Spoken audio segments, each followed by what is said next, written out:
तुम्हारी 5 सबसे बड़ी कमजोरियां जिससे अक्सर लोग तुम्हें इस्तेमाल कर लेते हैं। तुम ना चाहते हुए भी उस मदद के लिए हाँ कह देते हो जिसे तुम्हें नहीं करना था। तुम अपना पैसा, समय, एनर्जी किसी पर लगाते हो और जब तुम्हें जरूरत होती है तब सामने वाला बस बहाने करता है। लेकिन अगर तुमने इन 5 गलतियों को सुधार लिया तो तुमको दूसरों का इस्तेमाल करना सीख जाओगे।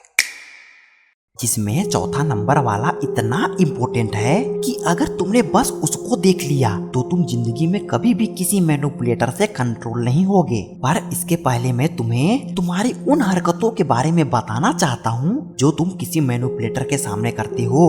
उन्हें अपने कंट्रोल का इनविटेशन कार्ड भेजना। हाँ, तुमने सही सुना। तुम कुछ ऐसे साइकोलॉजिकल सिग्नल भेजते हो, कुछ ऐसी कमजोरियों का प्रदर्शन करते हो जो मैनिपुलेटर्स के लिए एक खुले दरवाजे की तरह काम करती है। आज हम उन 5 मुख्य कारणों को समझेंगे, उन 5 इन्विटेशंस को जिनकी वजह से तुम बार बार लोगों का शिकार बनते हो। और हाँ, चौथा नंबर बिल्कुल मिस मत करना। पहला कारण, हर किसी को खुश करने की बीमारी। हम सबको सिखाया जाता है कि एक अच्छा इंसान बनो, लेकिन अच्छा होने और पीपल प्लीजर होने में जमीन आसमान का फर्क है। पीपल प्लीजिंग यानी हर किसी को खुश करने की कोशिश करना अच्छाई नहीं, ये एक डर है। ये अकेले रह जाने का डर है, ये ना सुने जाने का डर है, ये इस बात का डर है कि अगर तुमने मना कर दिया तो शायद लोग तुम्हें पसंद नहीं करेंगे। और जब तुम इस डर से ऑपरेट करते हो तो तुम्हारी ना कहने की शक्ति खत्म हो जाती है। मैनिपुलेटर्स यानी शोषण करने वाले लोग इस डर को 1 किलोमीटर दूर से ही सूंघ लेते हैं। उन्हें पता चल जाता है कि ये वो इंसान है जो अपनी हदों, अपनी बाउंड्रीज को कभी डिफेंड नहीं करेगा। वो जानते हैं कि तुम अपने आराम, अपनी जरूरतों, यहाँ तक कि अपनी सेल्फ रिस्पेक्ट से भी ज्यादा उनकी अप्रूवल को इम्पोर्टेंस दोगे। तुम उनकी हर बात में हाँ मिलाते हो, भले ही तुम अंदर से सहमत ना हो। तुम उनके लिए वो काम भी करते हो जिसे करने का तुम्हारा बिल्कुल मन नहीं। तुम ये सब इसलिए करते हो ताकि माहौल शांत बना रहे और वो तुम्हें पसंद करे। लेकिन तुम शांति नहीं खरीद रहे, तुम अपनी आत्मा का सौदा कर रहे हो। तुम्हारा ये नाइस गाय वाला मुखौटा शोषण करने वालों के लिए एक स्वागत बन जाता है। दूसरा कारण, टकराव का डर। कितने लोग ऐसे हैं जो टकराव से डरते हैं?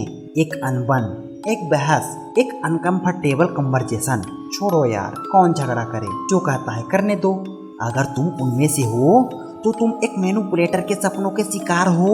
मैनिपुलेटर जानता है कि तुम कन्फ्रंट नहीं करोगे, झगड़ा नहीं करोगे, इसलिए वो धीरे धीरे तुम्हारी हदों को तोड़ना शुरू करता है। पहले वो तुमसे एक छोटा सा फेवर मांगेगा, तुम दे दोगे। फिर एक बड़ा, तुम तब भी दे दोगे क्योंकि तुम बहस नहीं करना चाहते। फिर वो तुम्हारी बातों को काटना शुरू करेगा, लोगों के सामने तुम्हारा हल्का सा अपमान करेगा। तुम तब भी चुप रहोगे क्योंकि तुम बात का बतंगड़ नहीं बनाना चाहते। तुम्हारी ये चुप्पी उसके लिए एक ग्रीन सिग्नल होती है।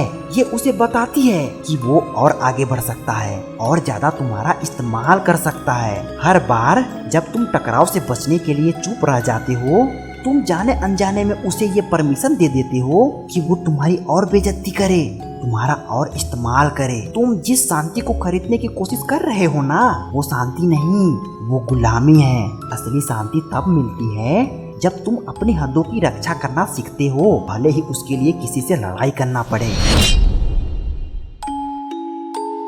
तीसरा कारण, दूसरों से खुद की कीमत पूछना।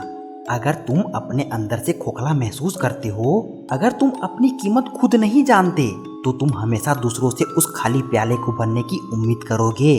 तुम तारीफ, वैलिडेशन और एक्सेप्टेंस के भूखे रहोगे और ये भूख तुम्हें बेहद कमजोर बना देती है। एक चालाक व्यक्ति इस भूख को पहचान लेता है। वो तुम्हें वही देगा जो तुम्हें चाहिए।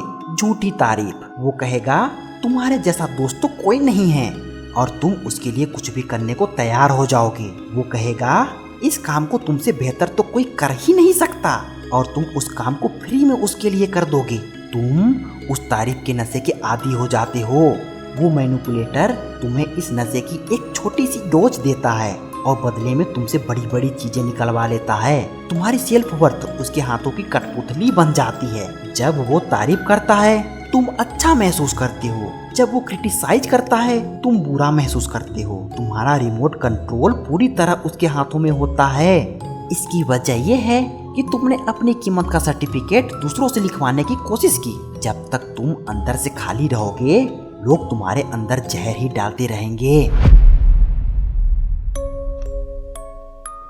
चौथा कारण, मोस्ट इम्पोर्टेंट, एम्पैथी का जाल।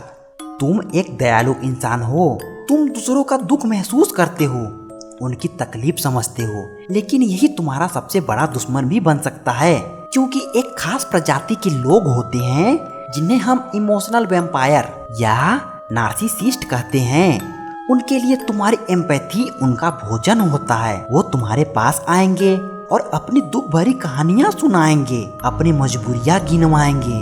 वो खुद को हमेशा एक विक्टिम की तरह पेश करेंगे और तुम एक दयालु इंसान होने के नाते उनकी तकलीफ को महसूस करोगे। तुम्हें उनके ऊपर दया आएगी, तुम उनकी मदद करना चाहोगे, उनकी जिंदगी को ठीक करना चाहोगे।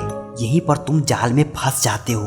तुम उन्हें अपना समय, अपनी सलाह, अपनी एनर्जी, अपना पैसा सब कुछ देने लगते हो। तुम्हें लगता है कि तुम उन्हें हील कर रहे हो, उन्हें ठीक कर रहे हो, लेकिन उनका दुख एक बिना तेल का कुआं है। वो आपसे सारी सहानुभूति और रिसोर्सेज खींच लेंगे और बदले में तुम्हें सिर्फ और ज्यादा दुख और नेगेटिविटी देंगे। तुम्हारी एम्पैथी उनके लिए एक ड्रग बन जाती है। वो जानते हैं कि तुम उन्हें कभी मना नहीं कर पाओगे क्योंकि तुम उन्हें दुख नहीं देना चाहते, और इस चक्कर में तुम खुद को पूरी तरह से निचोड़ देते हो जब तक तुम्हारे अंदर से देने के लिए कुछ नहीं बचता। पांचवा कारण, उम्मीदों का धोखा। ये सबसे गहरा और सबसे दर्दनाक जाल है, खासकर लंबे रिश्तों में। तुम जानते हो कि सामने वाला तुम्हारा इस्तेमाल कर रहा है। तुम रेड फ्लैग्स देखते हो, तुम्हें चोट पहुंचती है, लेकिन तुम उस रिश्ते को छोड़ नहीं पाते। क्यों? तुम इस उम्मीद से चिपके रहते हो कि वो बदल जाएगा। तुम उसके बुरे बिहेवियर को अनदेखा करते हो और उसके एक कभी कभी अच्छा होने के पलों पर फोकस करते हो। एक मैनिपुलेटर इस उम्मीद को जिंदा रखना जानता है। जब उसे लगता है कि तुम उसे छोड़ना चाहते हो तो वो अचानक से सबसे अच्छा बन जाएगा, तुमसे माफी मांगेगा, बड़े बड़े वादे करेगा। तुम उसके इस बदले रूप को देखकर पिघल जाते हो। तुम सोचते हो शायद इस बार वो सच में, लेकिन ये सिर्फ एक चाल होती है तुम्हें वापस जाल में खींचने की। जैसे ही तुम कंफर्टेबल हो जाते हो उसका असली रूप वापस आ जाता है। तुम बस उम्मीद के नशे में रहते हो। तुम उस इंसान से प्यार नहीं करते जो वो है, बल्कि तुम उस इंसान से प्यार करते हो जो वो बन सकता है। और ये बन सकता है वाली कल्पना एक मृग तृष्णा है जो तुम्हें बर्बादी की तरफ ले जाती है। तो फिर ऐसे में क्या करें? ऐसे में सबसे ज्यादा जरूरी है कि तुम एक इमोशनलेस इंसान बनो। खुद के बारे में सोचो, जिसके लिए तुम अभी के अभी तुरंत ये वीडियो देख डालो। और हाँ, अगर तुम चाहते हो कि मैं पार्ट 2 में ऐसे खतरनाक सॉल्यूशन लेके आऊं जिसे तुम खुद मैनिपुलेटर को ही कंट्रोल कर लो, तो फिर तुम नीचे कमेंट कर देना।